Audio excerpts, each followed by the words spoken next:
তোমার আমার এই প্রীতি চন্দ্র সূর্য সাক্ষী হঠাৎ করে চলে গেলে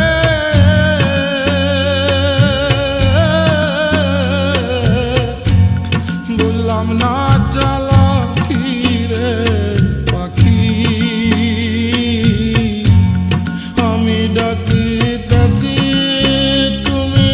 ঘুমাইছো নাকি সুয়াজান পাখি আমার সুয়াজান পাখি আমি ডাকি